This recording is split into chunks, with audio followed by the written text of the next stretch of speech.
today. Good morning, ladies and gentlemen. Eddie Marcus here. I want to thank you so very much for stopping on this post. I've noticed lately that I've been able to pick up maybe a new subscriber every day or every other day or so, and that's something that's different for me. And I want to thank all of you, and especially those of you who have just tapped on and indicating that you maybe want to hear what's going to be said next. And that it is worthwhile. My reason for coming and speaking to you today as spokesman and advocate of basic human rights for all people is that I was awakened this morning listening to, the soapbox, and I saw these candidates for, who wants to be the next president of the United States having experienced what we have over the past several years. And this is the Republican Party who has supported this candidate, Donald Trump, for all of these years and still do. And it's okay, it's all right. But as I look at these candidates who coming before the American people, and I'm looking at the American people, and don't you know is the thing that's on my mind, that none of these candidates really got anything to offer the people. They may have something to offer you and you and you and you, but the people as a whole, neither one of them. Then I think about the audacity of the Democratic Party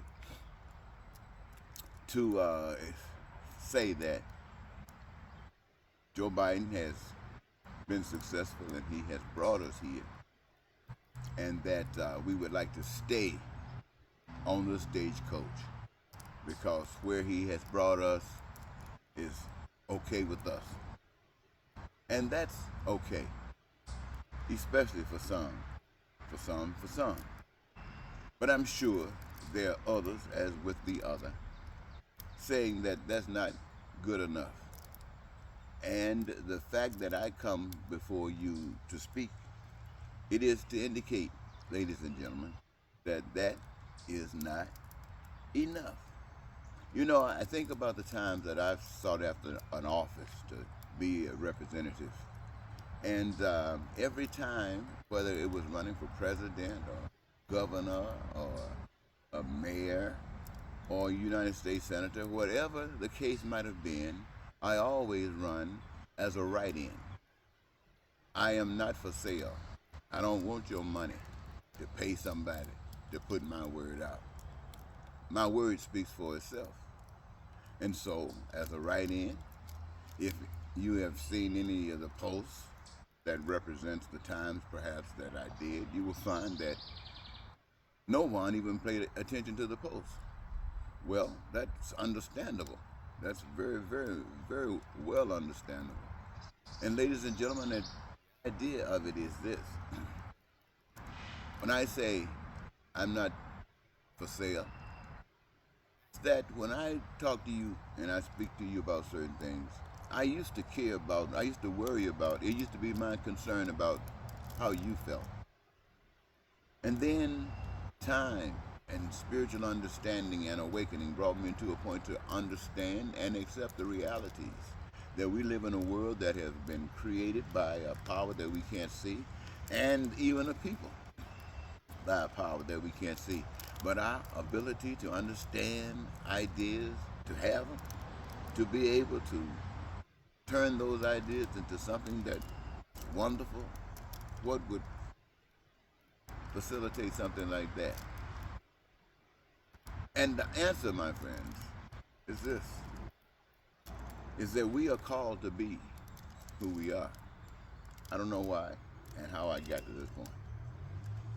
But when I say that I want to serve you, and I'm not asking to do that in a capacity of a governmental position.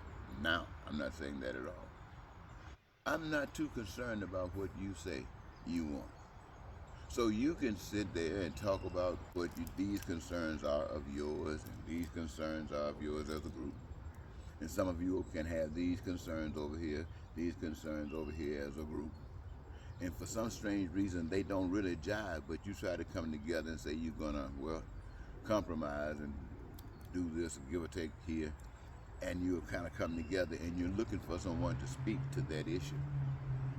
An issue that is not even solid. An issue that standing by itself is wobbly. No, my concern is to represent what the founding creator prepared for you. The founding creator, your invisible master, creator of the earth and all that is natural of the earth. And even us and our desires and aspirations, that invisible power created all of that so we as human beings might live as though we are in heaven. People talk about living righteous and going to heaven. People talk about heaven like it's some fantastic, but evidence of what it really means to them is that it doesn't mean anything. It just speaks. If it meant anything, why would you wait to die to go to heaven? Why would you do a thing like that? Why not create heaven? You got the power to do that. And what would it take to create heaven? First of all, it takes an understanding of what heaven is like. And in order for that to happen, you got to have an awakening.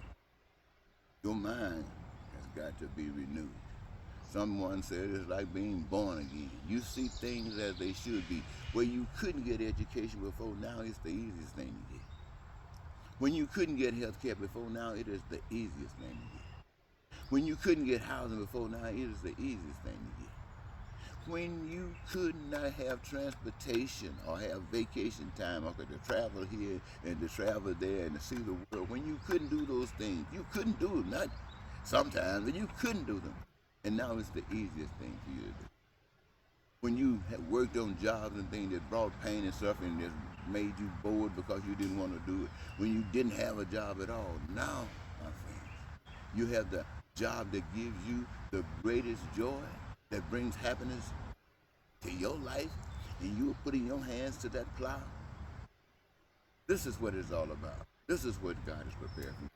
And that when you put all of these things together, there would be created a reservoir, goods and services made by you, the people, by all of you, the people, in such an abundance and with such greatness that is now owned by you, the people, who made it, who put your hands together and made all of this stuff.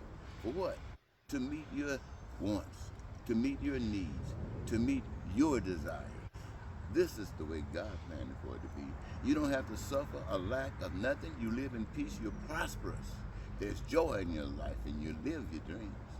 And all of this, you don't need no money. You don't have to lie. You don't have to cheat. You don't have to steal. You don't have to hate. You don't have to be a racist. You don't have to be a bigot. You don't have to terrorize, getting guns, going shooting up people.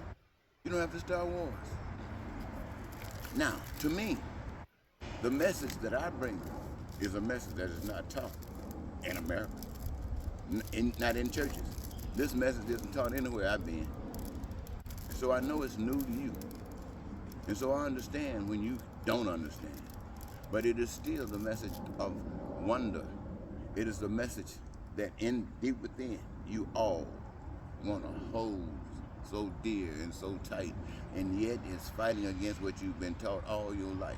You've been taught about getting the bucks. You've been talking about the man who got the bucks, got the talk. He got the power. You know the whole story. But this is life. This is the power of something brand new.